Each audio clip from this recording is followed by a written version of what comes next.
presentación, les decía que el tema de hoy es la unidad 8, que habla de inflación, que es un tema que se ha puesto, se ha vuelto moderno, por decirlo de alguna forma. O sea, durante bastante tiempo, incluso después de caída la convertibilidad, o sea, durante toda la década del 90 y aún después, cuando teníamos tasas de inflación relativamente bajas para los países subdesarrollados,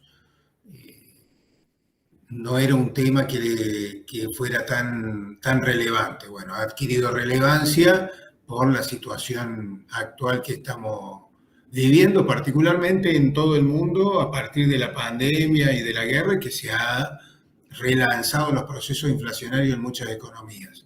Y particularmente para nosotros, que supera los promedios mundiales en este momento.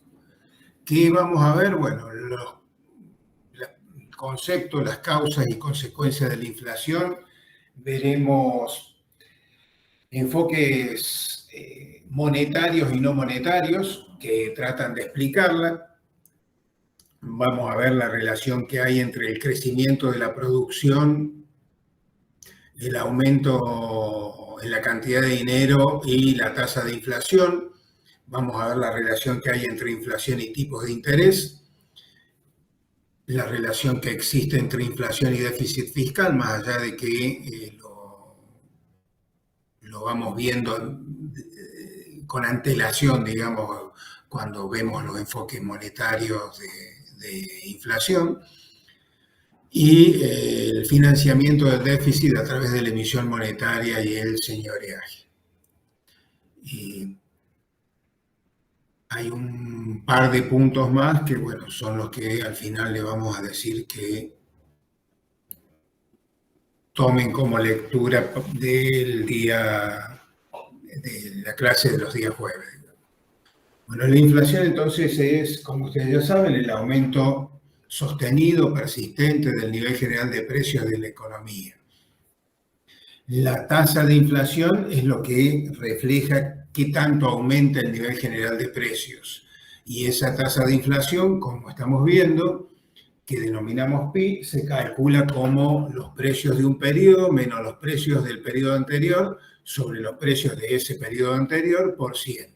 Eso me da la tasa de inflación de ese periodo, ese rango del periodo 0 al periodo 1.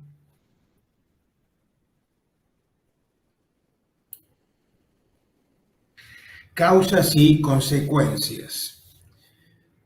Bueno, cuando el dinero va perdiendo valor, se alteran sus funciones. En alguna unidad, creo que fue la unidad 3, hemos visto cuáles eran las funciones del dinero como medio de pago, unidad de cuenta, depósito de valor y patrón de pagos diferidos. Bueno, y a medida, les decía entonces, de que el dinero pierde valor, estas funciones se ven severamente afectadas. Uno podría pensar inicialmente en una inflación, en una tasa de inflación módica, controlada, por decirlo de alguna forma, y ahí veríamos que la función del dinero como depósito de valor, como para mantener riqueza, se ve seriamente afectada. Como patrón de pagos diferidos, se ve luego, o sea, en segundo término, o sea, cuando el proceso de inflación se va acentuando, bueno, desaparecen las cuotas, por ejemplo, incluso si no desaparecen, van teniendo un recargo en una tasa de interés determinada, pero esa tasa de interés determinada está tratando de reflejar las expectativas que tienen los comercios sobre la tasa de inflación futura. Y lo que también termina siendo afectado cuando se mantiene el proceso inflacionario es la utilización del dinero como medio de pago. O sea, de hecho, empiezan a aparecer algunos bienes que su precio ya no se fija en pesos, sino en alguna otra moneda, como puede ser el dólar. Particularmente las propiedades suelen estar tasadas en dólares, aun cuando no haya inflación. Imagínense cuando el proceso inflacionario está exacerbado como en este momento, no solo el valor de las propiedades aparece en dólares, sino muchos otros bienes, bienes de uso, el auto, o sea, no los autos 0 kilómetros, porque hay una ley que se los impide, pero los autos usados aparecen valuados en dólares, por ejemplo. Si ustedes buscan la plataforma de autos usados, van a encontrar de que cada vez hay menos autos que aparecen valuados en pesos. Si la tasa de inflación se anticipa, digamos, si los agentes económicos tienen una buena previsión respecto de la tasa de inflación esperada, los efectos negativos que tienen sobre los distintos mercados se ven reducidos. Sin embargo, cuando el proceso inflacionario implica altas tasas de inflación, uno de los hechos primordiales es que aumenta la velocidad de circulación del dinero. Inmediatamente que uno recibe un pago, intenta usar ese dinero para desprenderse de ese dinero comprando algo, ¿sí? Eso lleva a que uno no tome las mejores decisiones, o sea, la reasignación de recursos que provoca el proceso inflacionario suele ser ineficiente precisamente porque los agentes económicos, en lugar de concentrar sus esfuerzos en producir eficientemente o en consumir eficientemente, dedican mucho tiempo a proteger la inflación, buscando qué banco paga la tasa de interés más alta, o bueno, tengo que mantener algún dinero en efectivo porque los gastos, para hacer frente a los gastos diarios, semanales, y no puedo hacer un plazo fijo. Entonces ahí han aparecido ahora alternativas como puede ser tarjeta naranja, Ualá, Mercado Pago, que pagan una tasa de interés por simplemente mantener depositado allí el dinero que uno tiene y lo puede sacar en cualquier momento, sin necesidad de esperar el vencimiento de un plazo. Obviamente, la tasa de interés que pagan es un poco más baja que el plazo fijo, está cercana al 100% en Mercado Pago ahora, y el plazo fijo creo que subió a 133. Cuando la inflación no es anticipada, no es prevista adecuadamente por los agentes económicos, provoca, además del mal funcionamiento de los mercados y de las malas decisiones que toman los agentes económicos, una redistribución de los ingresos y de la riqueza desde aquellos que reciben ingresos fijos hacia los que pueden ajustar sus ingresos. ¿Quiénes perciben ingresos fijos? Y normalmente, si bien no son fijos, el ajuste de los salarios suele ir por detrás del ajuste de precios. Entonces allí hay una reasignación, una redistribución de los ingresos desde los que cobran salarios hacia aquellos que tienen algún otro tipo de ingresos. Una de las cuestiones que ya empezamos a mencionar ahora es que el proceso inflacionario suele ser, o se presume que puede ser causado por los déficits fiscales. Y ya tendríamos que ver luego de qué manera esos déficits pueden afectar la tasa de inflación. No obstante, bueno, el hecho de que está muy en boga acusar a los déficits fiscales del potenciamiento del proceso inflacionario, otras corrientes señalan que no se trata de factores de demanda los que originan la inflación, sino que son factores estructurales que están ligados a problemas de adaptación que tiene una economía a medida que va transcurriendo el tiempo. Estos problemas estructurales tienen que ver con bueno, esa falta de adaptación a nuevas tecnologías,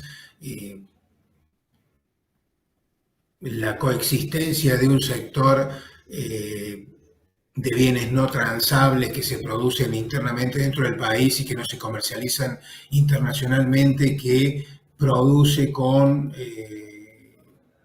tecnologías relativamente ineficientes, artesanales y un sector exportador dinámico. Bueno, todo eso genera una falta de adaptación de la oferta a una creciente demanda y, por lo tanto, a que se produzca un salto de precios y luego un proceso inflacionario. Enfoques más actuales se fijan en los costos, en los mecanismos de indexación e incluso podríamos agregar el mecanismo de generación de expectativas, el hecho de el mantenimiento y el refuerzo de las tasas inflacionarias, por llamarlo de alguna forma. Bueno, los enfoques teóricos que tratan sobre el tema de la inflación los podemos dividir en dos grandes grupos, los enfoques monetaristas y los no monetaristas. Dentro de los monetaristas están aquellos que consideran la oferta monetaria exógena, es decir, supongamos que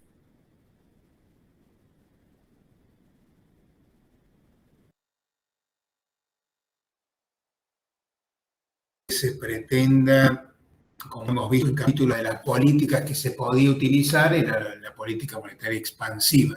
Eso sería un aumento en la oferta monetaria exógena. Está dado por una cuestión de política económica y no por una generación dentro del sistema como lo es cuando se consideran las teorías monetaristas con oferta monetaria endógena. La oferta monetaria endógena deviene del hecho de que al existir déficit presupuestario y existir la necesidad de financiarlo, bueno, una de las maneras de financiarlo es a través de la emisión monetaria. Entonces, la emisión monetaria está generada por la existencia de déficit presupuestario y pasa a ser endógena. Los enfoques no monetaristas, tenemos el keynesianismo, el estructuralismo, la inflación inercial, ahí ya no importa cómo se generó, sino el hecho de los mecanismos de propagación que tienden a mantener la inflación en alza.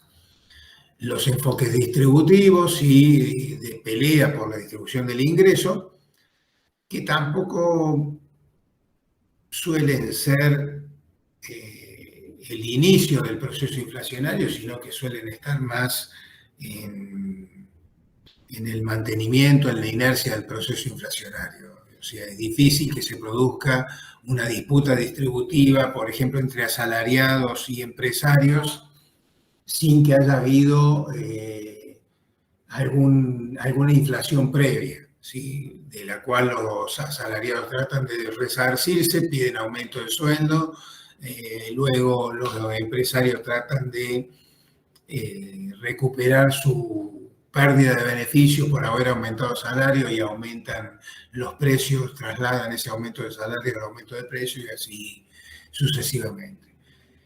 Y bueno, también el ofertismo, que tiene que ver con factores que afectan la dinámica de la oferta, o sea, una oferta de bienes que es poco dinámica, y bueno, ya vamos a ver luego a qué se debe esa falta de dinamismo o de adaptación al crecimiento de la demanda. Bueno, los enfoques monetarios derivan de la teoría cuantitativa del dinero, para la cual hay una relación directa entre la cantidad de dinero y el nivel de precios. En algún capítulo anterior hemos hablado de ello. La ecuación cuantitativa del dinero, que allí la tenemos, es la cantidad nominal de dinero por la velocidad de circulación, que debe ser igual al producto de la economía, es decir, precio por el volumen de transacciones, el nivel general de precios por el volumen de transacciones. Que en el segundo término, de alguna manera, tenemos lo que sería el PBI. En el primer término, lo que estaríamos teniendo es la necesidad de financiamiento de ese PBI. ¿Cuántas veces tiene que circular el dinero emitido para que financie un volumen de transacciones determinado? La inflación ocurre cuando la cantidad de dinero aumenta y se detiene, cuando se detiene el crecimiento de la cantidad de dinero. Si, según esta teoría, si la cantidad de dinero aumenta a una tasa del 10% anual, eso implica que los precios también aumentarán un 10% anual. Lo que omite esta teoría es explicar cómo el aumento en la cantidad nominal de dinero se traduce en un aumento del gasto monetario, y bueno, obviamente estando frente a una producción de pleno empleo debe provocar un incremento de precios. Sigamos con el enfoque monetario. Bueno, a largo plazo es difícil refutar la teoría monetarista. Es decir, que en el largo plazo se cumple que más o menos la tasa de inflación coincide con la emisión de dinero, con el aumento en la cantidad de dinero.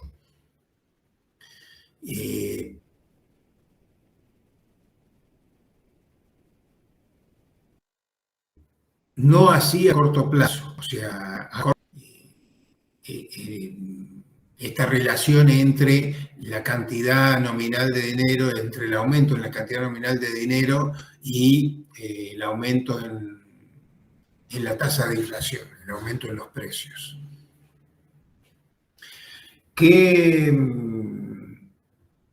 objeciones se le pueden hacer al enfoque monetario? Bueno, en primer lugar, la velocidad de circulación del dinero, que la teoría considera constante, aun cuando podríamos admitir que por ser un parámetro institucional se mueve con alguna lentitud en épocas normales, o sea, ¿por qué decimos que es un parámetro institucional la velocidad de circulación del dinero? Porque los sueldos, por ejemplo, se pagan mensualmente, eso, o quincenalmente. Entonces, ¿cuántas veces recibe un ingreso el trabajador? Una vez al mes. Entonces ahí la velocidad de circulación del dinero es bastante lenta y se mantiene de alguna manera constante. Ahora, ¿qué pasa cuando el proceso inflacionario se acelera? Si hubiera hiperinflación, entonces llegaría un momento en el cual, por ahora, los sindicatos están pidiendo revisiones de las paritarias con más asiduidad. Tratan de mensualmente conseguir el aumento que equipare al aumento de precios del periodo pasado. Pero si el proceso se mantiene o incluso se vuelve a una hiperinflación, es más que seguro que los trabajadores no van a aceptar cobrar mensualmente, van a cobrar semanalmente o diariamente, y de hecho ya al supermercado o tratan de comprar el primer día de que reciben el sueldo, tratan de comprar todo lo que necesitan para todo el mes, o sea, nadie, y el supermercadista hace el pedido y paga inmediatamente para congelar el precio y tener la reposición de manera inmediata, y así sucesivamente. Todo el mundo quiere desprenderse rápidamente del dinero. Y si todo el mundo quiere desprenderse rápidamente del dinero, es bastante ilusorio pensar que la velocidad de circulación del dinero se mantiene constante, con lo cual ya habría un motivo para que se caiga la teoría monetarista de la inflación. Otra de las cuestiones que no tiene en cuenta es que la demanda de dinero no depende solamente de las transacciones, como hemos visto también en capítulos pasados, sino que también se ve afectada por la tasa de interés. Entonces, no incorporar la tasa de interés en el modelo es una falta de realismo bastante importante. Bueno, no obstante estas objeciones, el enfoque, insistimos, es relevante para mostrar la relación que hay entre el aumento en la cantidad de dinero y el aumento en el nivel general de precios, sobre todo en el largo plazo. Y por otra parte, no puede haber o no se puede mantener los aumentos de precios si de pronto se detiene el aumento en la cantidad de dinero. Si mañana el Banco Central pudiera decidir, y digo pudiera porque no puede, no emitir más dinero, tendría que llegar a un final más pronto que tarde del proceso inflacionario. Ustedes podrán pensar, bueno, ¿y por qué no se hace y terminamos con la inflación? Bueno, no se hace de esa manera porque los costos sociales serían tremendos. O sea, uno puede decir, bueno, a ver, ¿qué serían costos sociales? Que se dejen de pagar subsidios a la gente que recibe subsidios de desempleo. No, esto sería mucho más grave que eso, porque no habría suficiente dinero en la economía para el volumen de transacciones que se requerirían, en primer lugar, lo cual genera un proceso deflacionario, una recesión muy acentuada.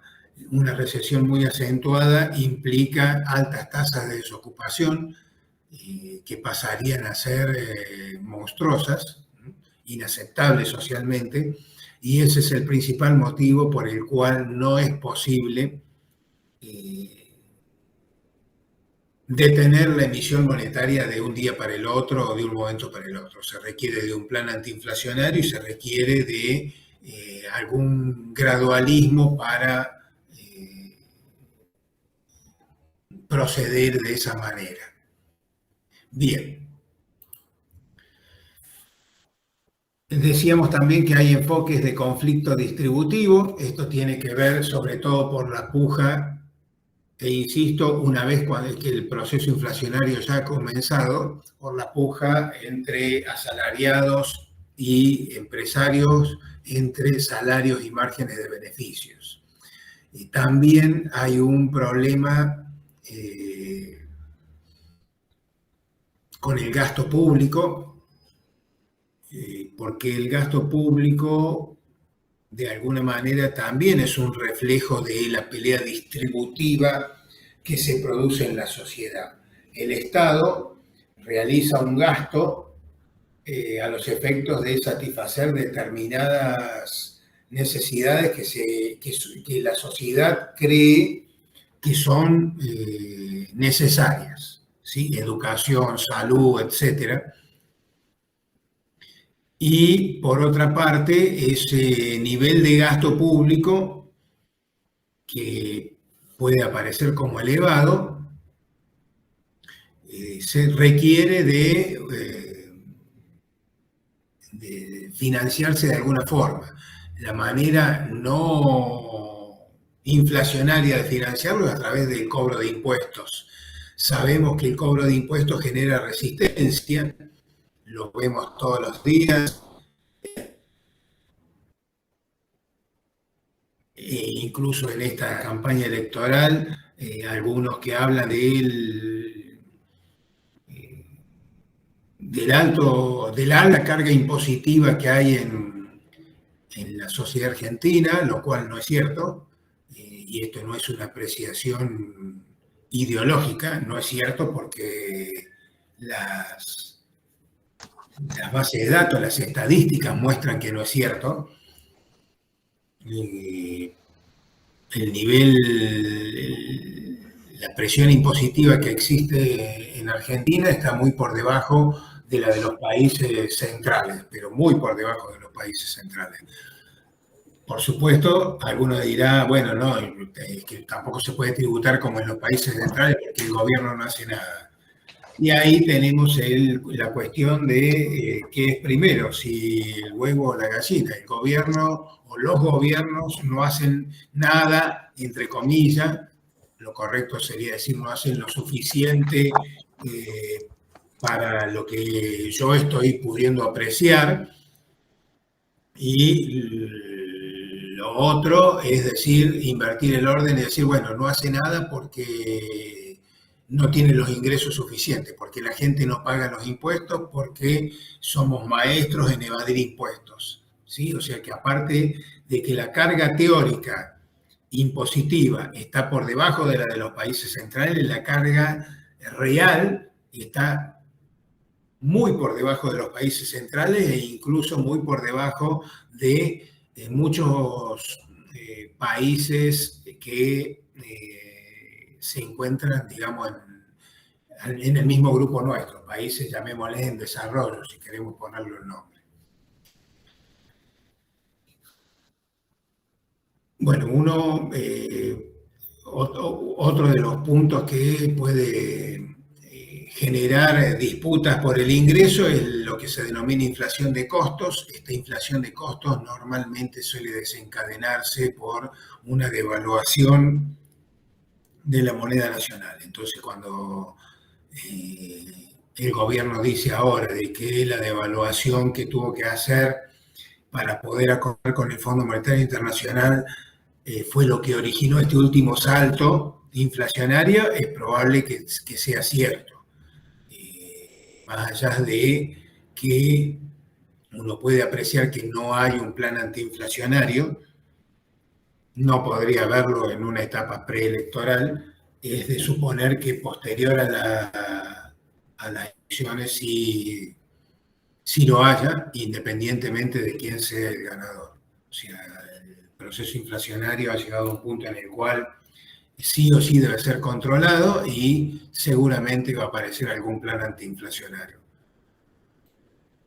que por de pronto ninguno de los candidatos ha esbozado. ¿Por qué no lo esbozan? Porque es altamente piantavotos, por decirlo de alguna manera. La inflación de demanda, que sería el enfoque keynesiano, tiene que ver con, bueno, en realidad podríamos decir que es un enfoque post-keynesiano, porque Keynes nunca habló de inflación. Es más, siempre habló de factores productivos desempleados. Y por extrapolación,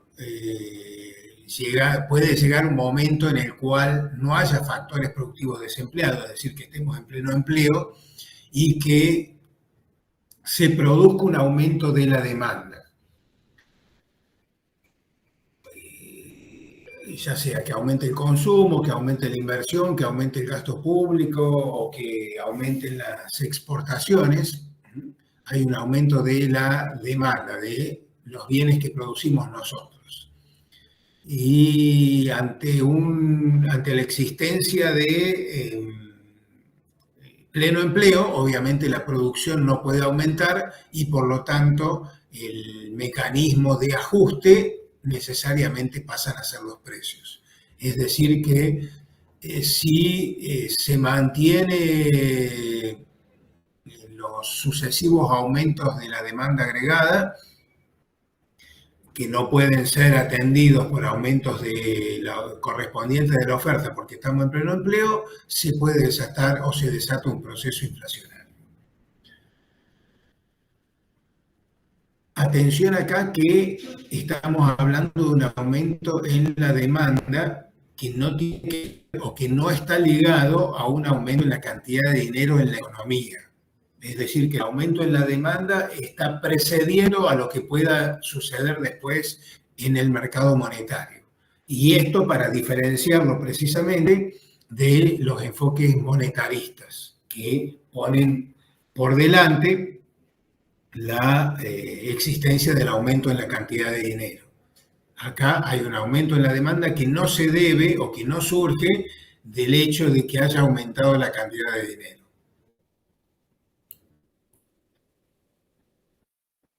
Bueno, el enfoque estructuralista, ideado, pensado por algunos economistas latinoamericanos, debido a que los demás enfoques no, desde su punto de vista, no explicaban los procesos inflacionarios en América Latina.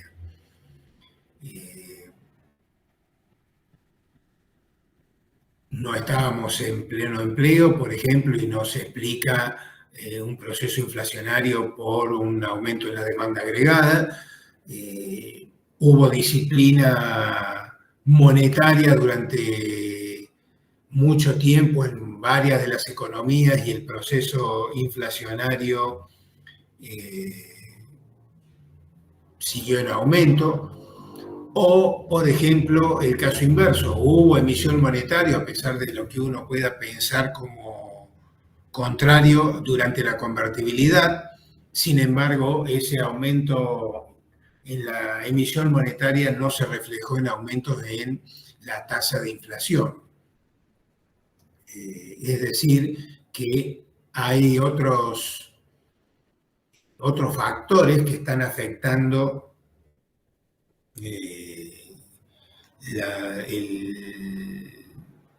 la aparición de procesos inflacionarios en América Latina.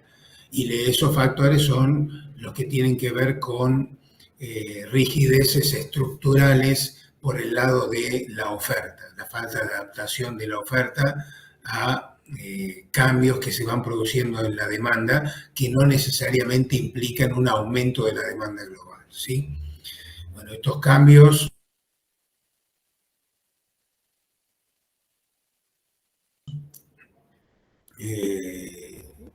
que la estructura productiva genera lo que se denomina presiones inflacionarias básicas.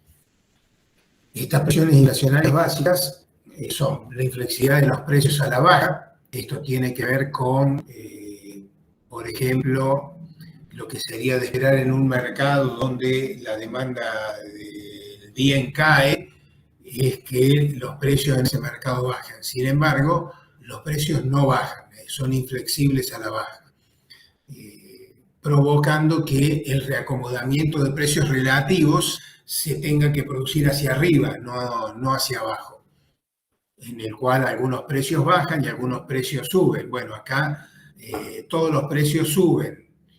Para mantener los precios relativos previos a un cambio que se produzca en algún mercado, tienen que reacomodarse hacia arriba los demás mercados que no habían sufrido ningún cambio. Hay una fuerte dependencia en estas economías latinoamericanas de insumos importados que ponen en crisis las balanzas de pagos, la balanza de cuenta corriente. Se observa un alto grado de sindicalización de la mano de obra que contribuye a la inflexibilidad de los precios a la baja. Porque, bueno, no hay, estando sindicalizados, sin importar qué sucede en un determinado mercado, los salarios no van a bajar en ese mercado, ¿sí? Entonces, los costos se mantienen y como los empresarios determinan sus precios con un margen sobre costos, eso contribuye a la inflexibilidad de precios a la baja. Contribuyendo precisamente a esa inflexibilidad aparece el comportamiento oligopólico de las empresas. Hay pocas empresas que producen una determinante cantidad de bienes dentro de la economía. Esos mercados oligopólicos son fijadores de precios.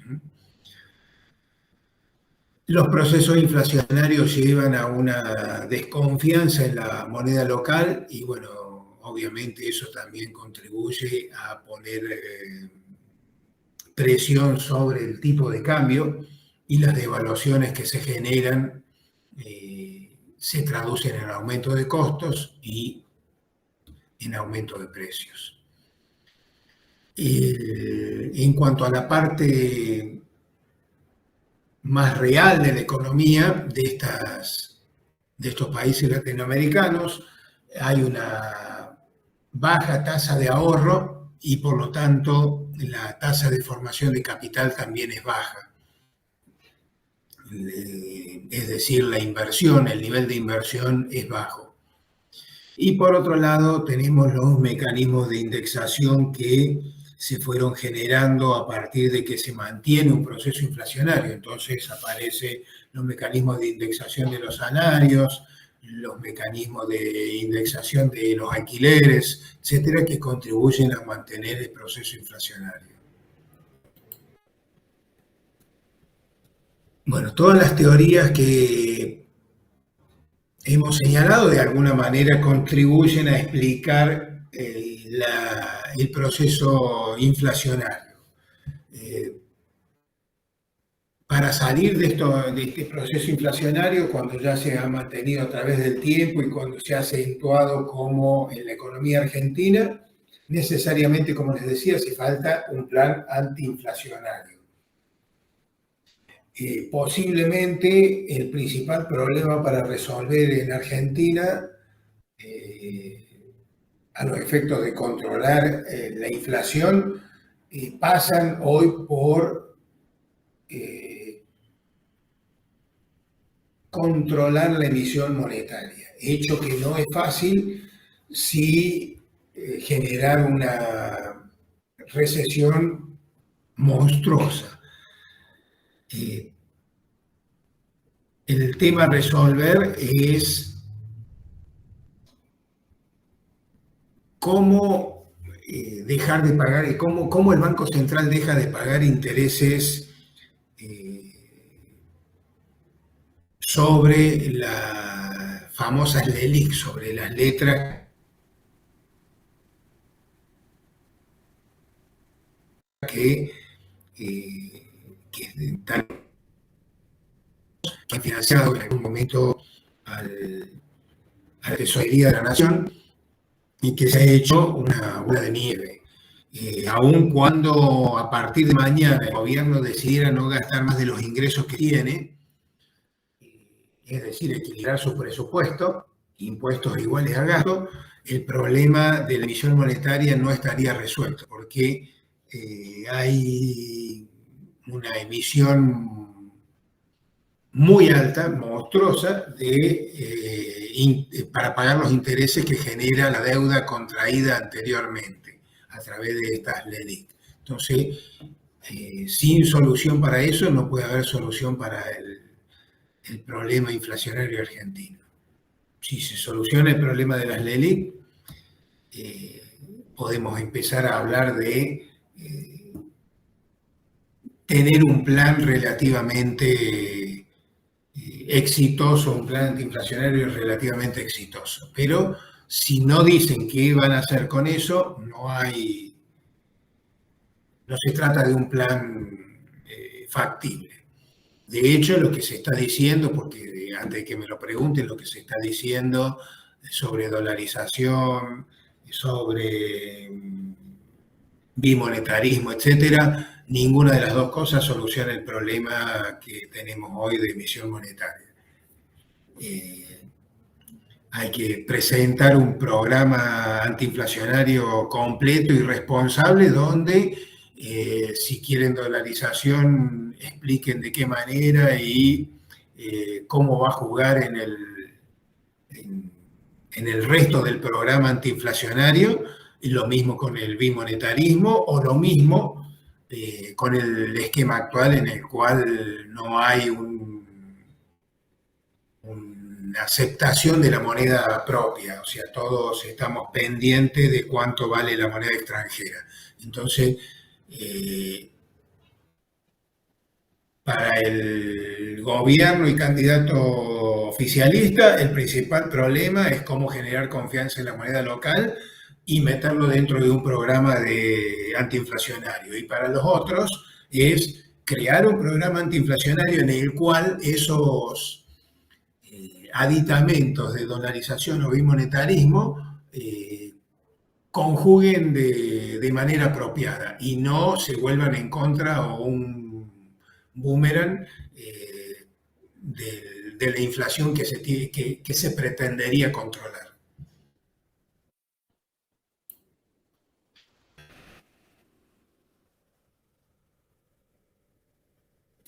Bueno, si no controlamos la cantidad de dinero, de todas formas, no hay un programa que sea serio.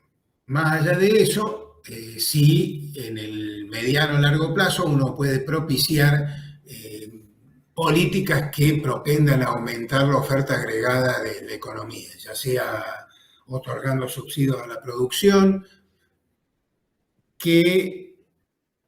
o bajando impuestos, que les anticipo que no son cosas que estén faltando en la economía argentina.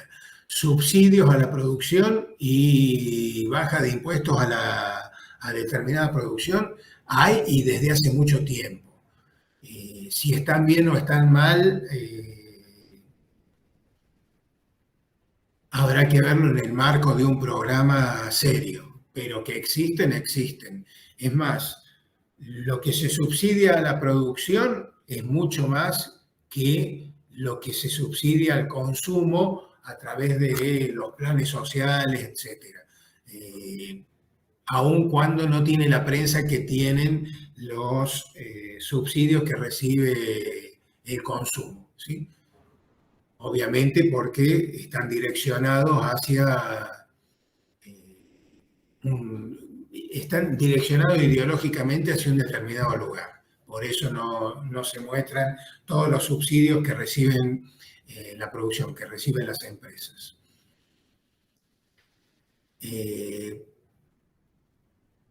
Yo creo que estos dos enfoques son complementarios. Si no hay control de la emisión monetaria, no se va a controlar la inflación. Pero en el mediano y en el largo plazo, el control que se pueda lograr manteniendo una determinada disciplina monetaria no se va a sostener si no se consigue. Lo que propician este tipo de soluciones son las que se denominan soluciones heterodoxas, ¿sí?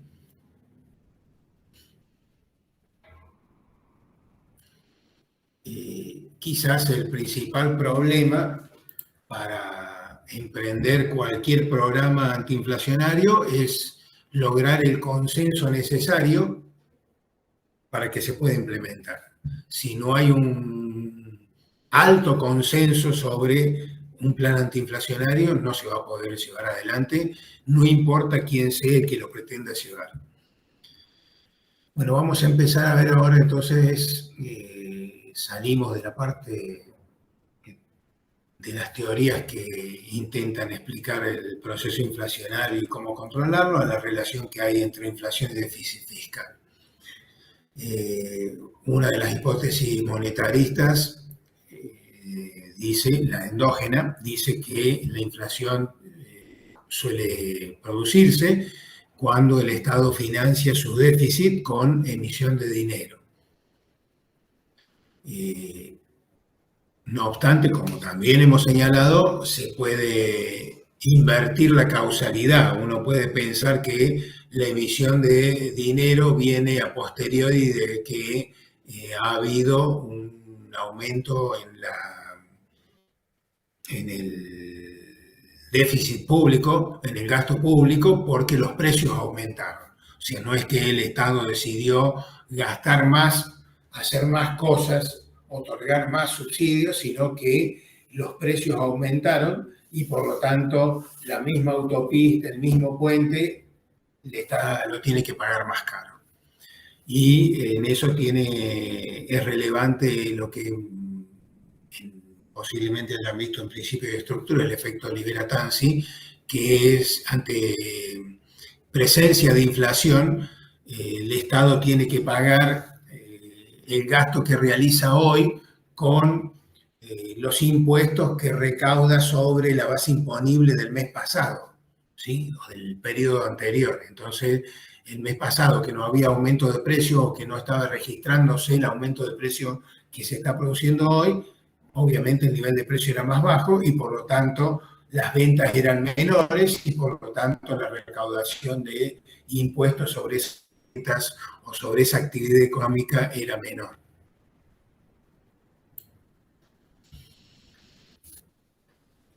Cuando hablamos del financiamiento del déficit, necesariamente llegamos a lo que es el señoreaje.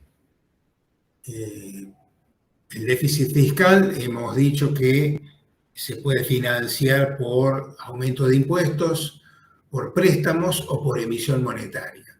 En principio, los dos primeros, aumento de impuestos y préstamos, sea interna o externa, no genera aumento de precio, no genera inflación en el corto plazo, al menos el tema préstamos. Ya después podemos ver que cuando el financiamiento se produce por préstamos, la tasa de interés que hay que pagar por esos préstamos sí puede contribuir a una emisión monetaria, como señalábamos recién. Pero bueno, en principio, una manera no inflacionaria de financiar el gasto público es a través de impuestos o de préstamos. Y una tercera forma de financiarlo es a través de la emisión monetaria. Nos vamos a detener entonces en este último modo de financiamiento del déficit.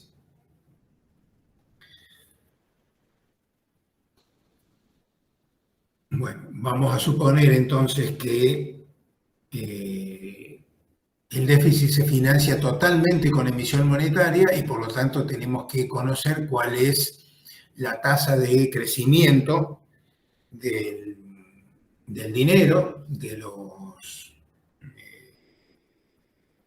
la cantidad real de dinero necesario para financiarlo, de los saldos monetarios reales necesarios para financiarlo. Cuando el gobierno financia sus gastos con emisión monetaria, obviamente está aumentando la oferta monetaria. Y este aumento en la cantidad de dinero se va a traducir en un aumento en el nivel de los precios. Entonces, imprimir dinero pasa a ser equivalente a la recaudación de impuestos. Entonces acá recaudamos un ingreso que no es un impuesto a través de la emisión de dinero. ¿Quiénes van a pagar este nuevo impuesto? Obviamente lo van a pagar aquellos que tienen en su poder el dinero, es decir, todos nosotros, porque el dinero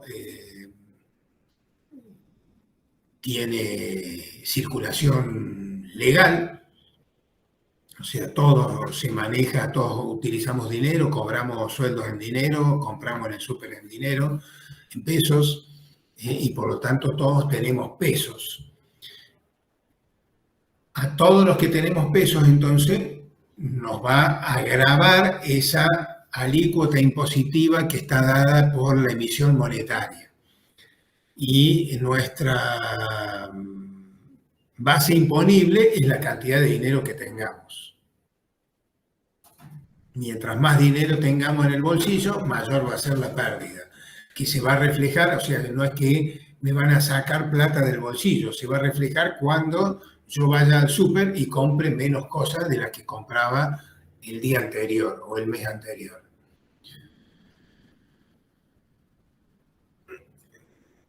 Bueno,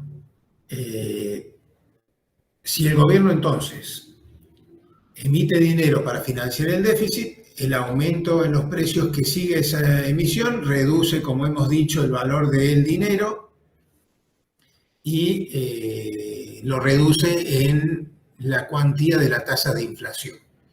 Matemáticamente, la monetización del déficit, o en otras palabras, lo que sería la emisión monetaria necesaria para financiar el déficit, está dada por la ecuación que tenemos allí. El incremento en los saldos monetarios nominales es igual al déficit en pesos. ¿Por qué lo hemos hecho coincidir? Porque hemos dicho que el gobierno financia todo su incremento en el gasto con emisión monetaria. Si dividimos ambos miembros de la ecuación por el nivel de precios, del lado derecho, que teníamos el déficit en pesos, por decirlo de alguna manera, ahora vamos a tener el déficit en términos reales, ¿sí? Y del lado izquierdo de la ecuación tenemos los saldos monetarios reales. Mejor dicho, el aumento en los saldos monetarios reales. Y a esto es lo que se denomina señoreaje, el poder de compra que obtiene el gobierno al emitir dinero, lo llamamos señoreaje y está dado por el incremento que se produce en los saldos monetarios reales.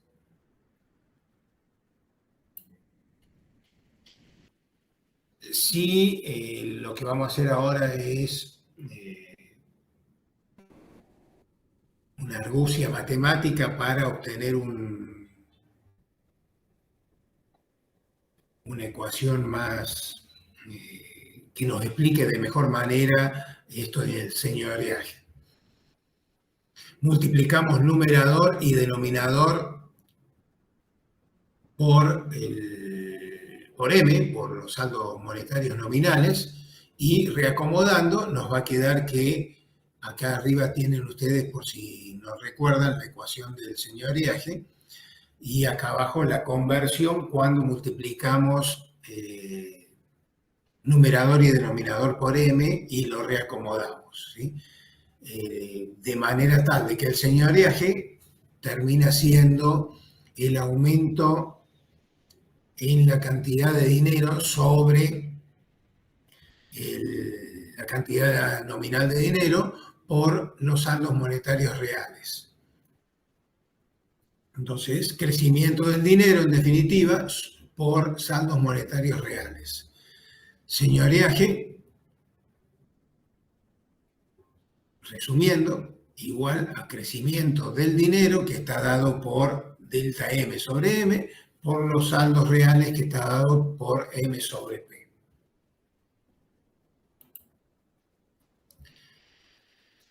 Bajo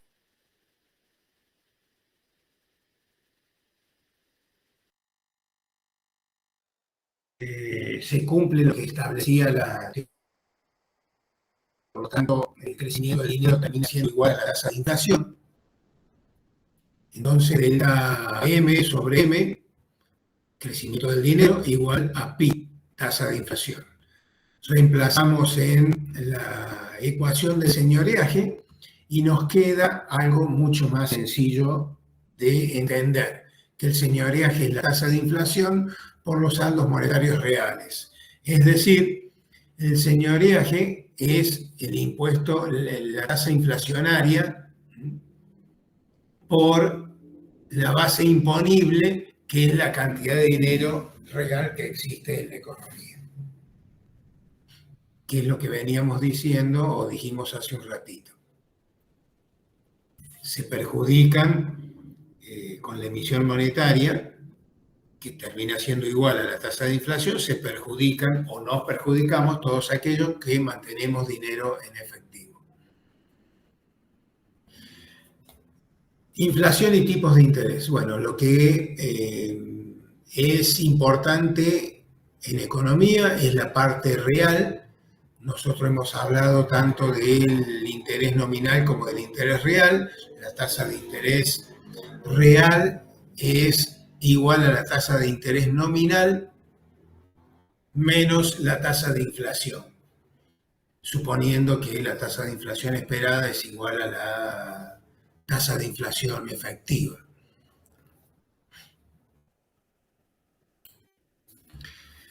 Seguimos tratando de encontrar o de ver la relación que hay entre el tipo de interés y la inflación.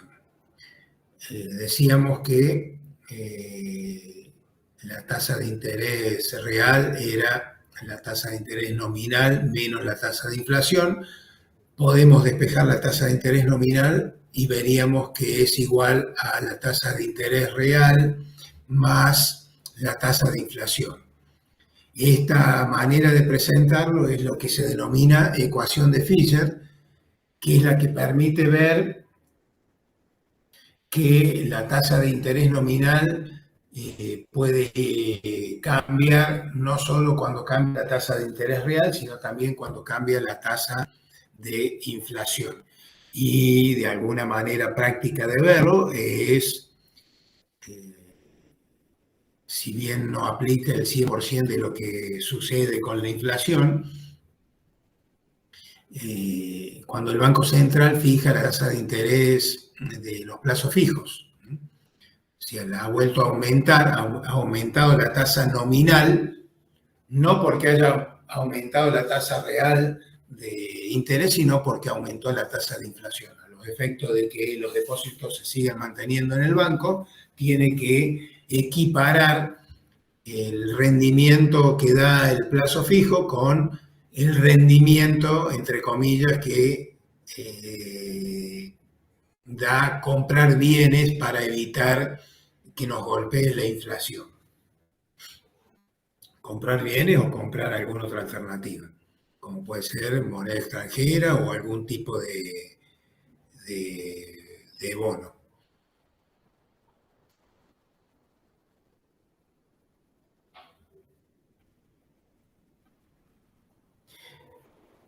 Bueno, de alguna manera, lo que dice esta última frase, vamos a volver porque se me fue, lo que dice esta última frase es de que esta ecuación de Fisher, en definitiva, lo que está mostrando es que si la tasa de inflación sigue en aumento, eso va a seguir provocando aumentos en la tasa de interés nominal, ¿sí?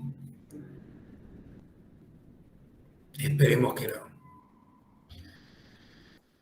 Veamos ahora inflación y saldos reales.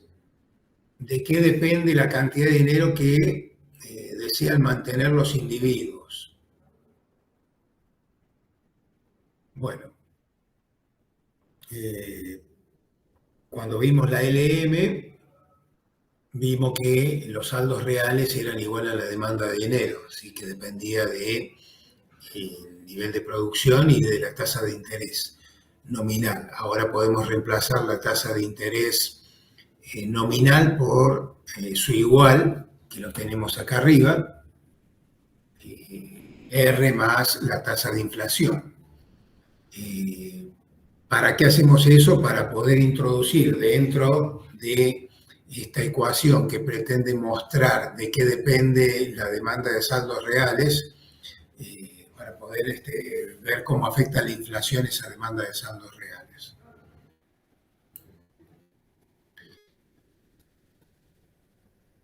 Entonces, ¿de qué va a depender la cantidad de dinero que quieren mantener o que pretenden mantener los individuos en efectivo? Ahora va a depender del ingreso, de la tasa de interés real y de la tasa de inflación.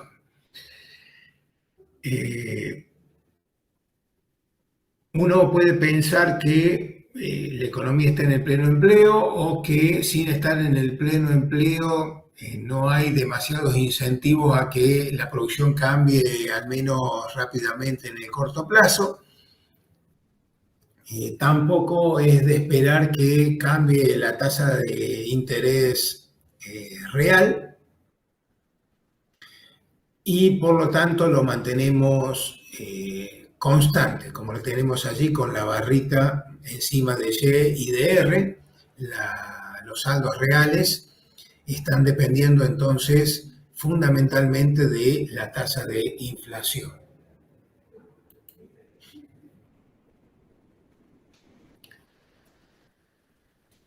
Veamos ahora qué pasa con el señoreaje a medida que aumenta la cantidad de dinero, que aumenta el crecimiento del dinero. Para eso combinamos la ecuación de señoreaje que tenemos acá arriba a la izquierda con la ecuación de los saldos monetarios reales que tenemos arriba a la derecha. ¿Sí? Reemplazamos entonces por los saldos monetarios reales en la ecuación de señoreaje y nos queda que el señoreaje es el incremento en la cantidad de dinero por la demanda de saldos reales que está dependiendo de la producción, la tasa de interés y fundamentalmente de la tasa de inflación. Con el paso del tiempo, según hemos visto, la tasa de inflación esperada coincide con la efectiva y con la tasa a la cual crece el dinero. Por lo tanto, podemos reemplazar la tasa de inflación en la ecuación de señoreaje que hemos obtenido por la tasa de crecimiento del dinero, como lo muestra la última ecuación. Señoreaje igual a crecimiento del dinero por una demanda de saldos reales que está dependiendo del crecimiento del dinero, fundamentalmente.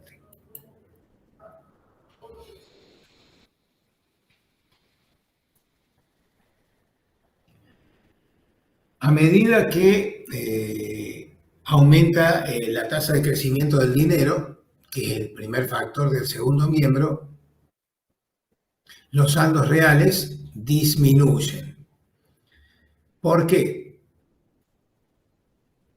Porque el crecimiento de la tasa de crecimiento del dinero forma parte, para que lo entiendan a lo mejor de manera más sencilla, de la tasa de interés nominal. Acuérdense que acá tenemos la real más la tasa de inflación que hemos reemplazado por el crecimiento del dinero. Eso sería una especie de tasa de interés nominal, que hemos visto que está relacionada negativamente con la demanda de dinero, con la demanda de saldos reales. Entonces, obviamente, si aumenta la cantidad de dinero, va disminuyendo la cantidad que la gente quiere mantener en efectivo. ¿Qué va a suceder entonces con el señoreaje? Porque por un lado tenemos que si aumenta la tasa de crecimiento del dinero, está multiplicando acá, quiere decir que el señoreaje aumentaría, pero tiene una relación negativa sobre la tenencia de saldos reales y por lo tanto no podemos estar seguros de cuál sea el resultado final del señoreaje, si aumenta o si disminuye. En principio es razonable pensar que cuando partimos de la inexistencia de inflación o de bajas tasas de inflación y por lo tanto de bajas tasas de crecimiento del dinero,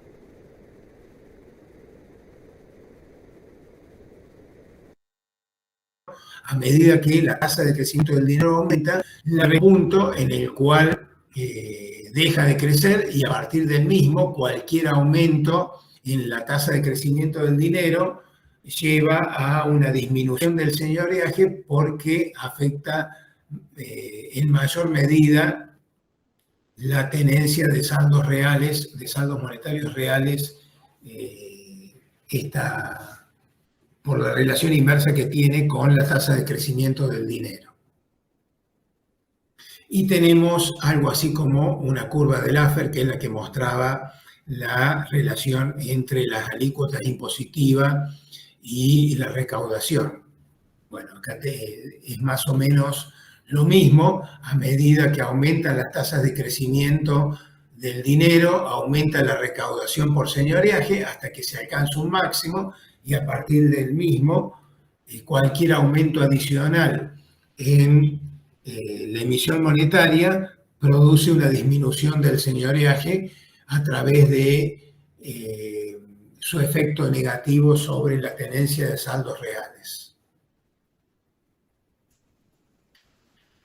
¿Cómo se sale de una hiperinflación? Como hemos dicho, con un programa de estabilización que sí o sí, le pongan el nombre que le pongan, va a implicar un ajuste tanto de los desequilibrios externos como de los desequilibrios internos que se puedan producir, que acá no lo hemos mencionado. Es decir, que el Estado muestre un plan de reducción del déficit. No, ojo que no estoy hablando de un plan de reducción del gasto público como por allí puede decir alguno. O sea, yo prefiero mantener la pulcritud del razonamiento teórico y decir que lo que hay que lograr es que disminuya el déficit, que se produzca un equilibrio en las cuentas públicas. Y a partir de allí estarán los que propongan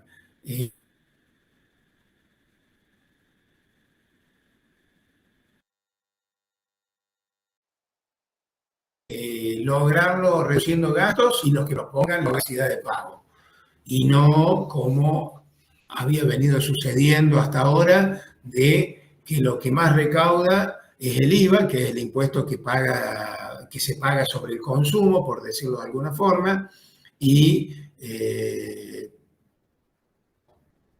el dichoso impuesto a las ganancias sobre los salarios. Bien, cualquier programa tiene que, primero, gozar de un alto consenso, estar bien comunicado y de manera tal de producir un cambio en las expectativas. Porque no sería suficiente controlar la emisión monetaria, no sería suficiente controlar el déficit y no sería suficiente manejar de algún modo los desequilibrios externos si no se corrigen las expectativas. ¿Por qué? Porque si no se corrigen las expectativas, la inflación de este mes va a estar asustada por la inflación de los meses anteriores. Y la inflación futura también va a estar acicateada por la inflación actual.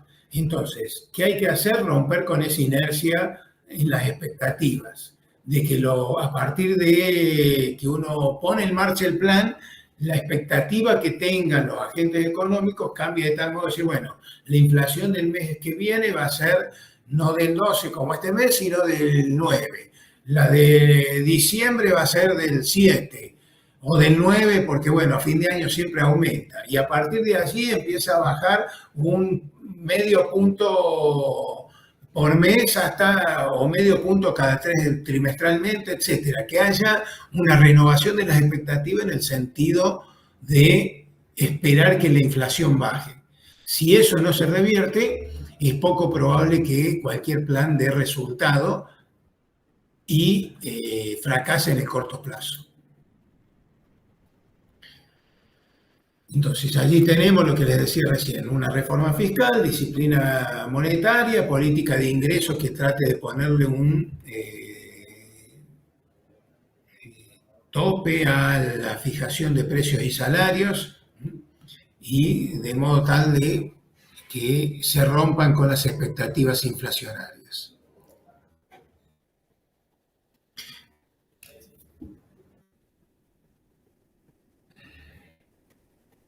Hay un plan de estabilización que mostró ser exitoso, al menos durante una década en la Argentina, que es el plan de convertibilidad. ¿Qué imponía o qué supuestos tenía este programa de estabilización? Bueno, la libre movilidad de capitales, la ausencia de restricciones a los movimientos internacionales de mercancías, el comportamiento en igual sentido de los precios de los bienes transables y no transables y un tipo de cambio fijo. ¿Cuáles eran los objetivos que tenía este plan de convertibilidad? Bueno, la convergencia de los precios internos a los internacionales y la convergencia de la tasa de interés interna con la internacional.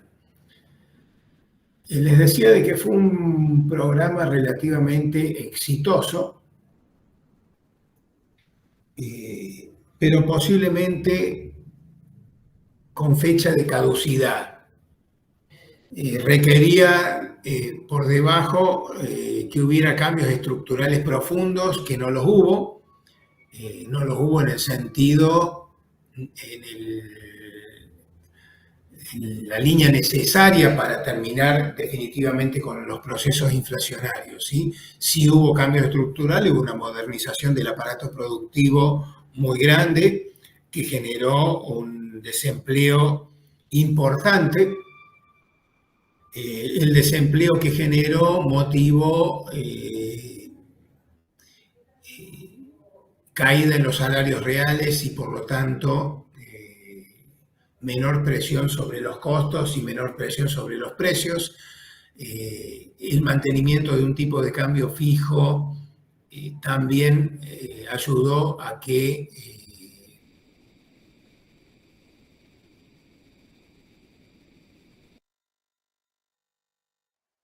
se estabilizaran los precios.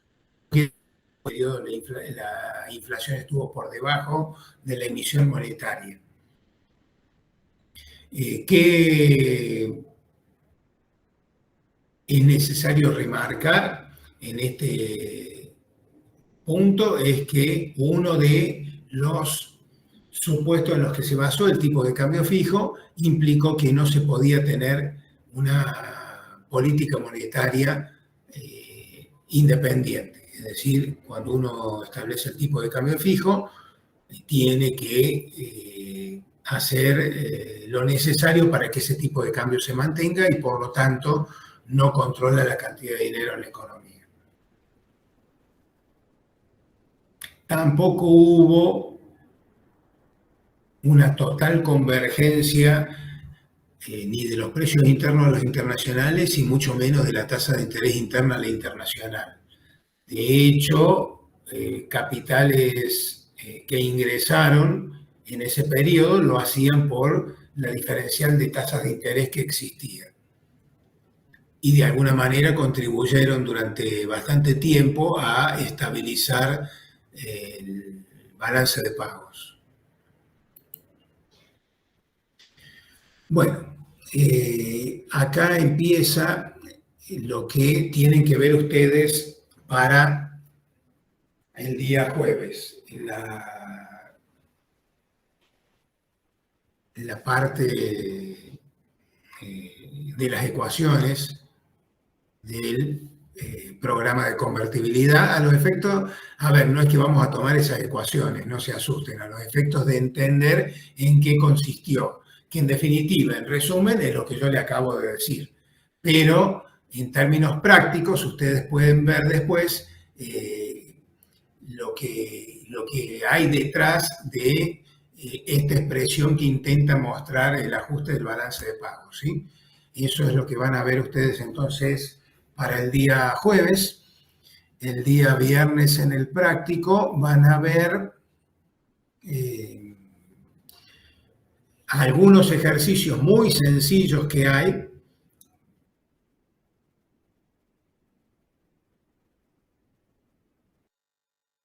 sobre la unidad 8 y van a ver las lecturas que hay, entre las cuales están la de Feinstein y la de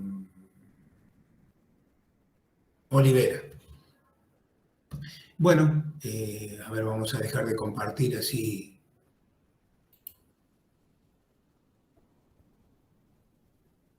Vuelvo a la reunión y me ven la cara antes de cortar. La semana que viene estaríamos viendo crecimiento y ya después viene tercer parcial o examen de promoción, así que no se dejen estar ninguno de los dos grupos, tanto los que tienen que rendir el tercer parcial para poder regularizar, como aquellos que van a hacer el examen de promoción. Si no hay consulta, nos vemos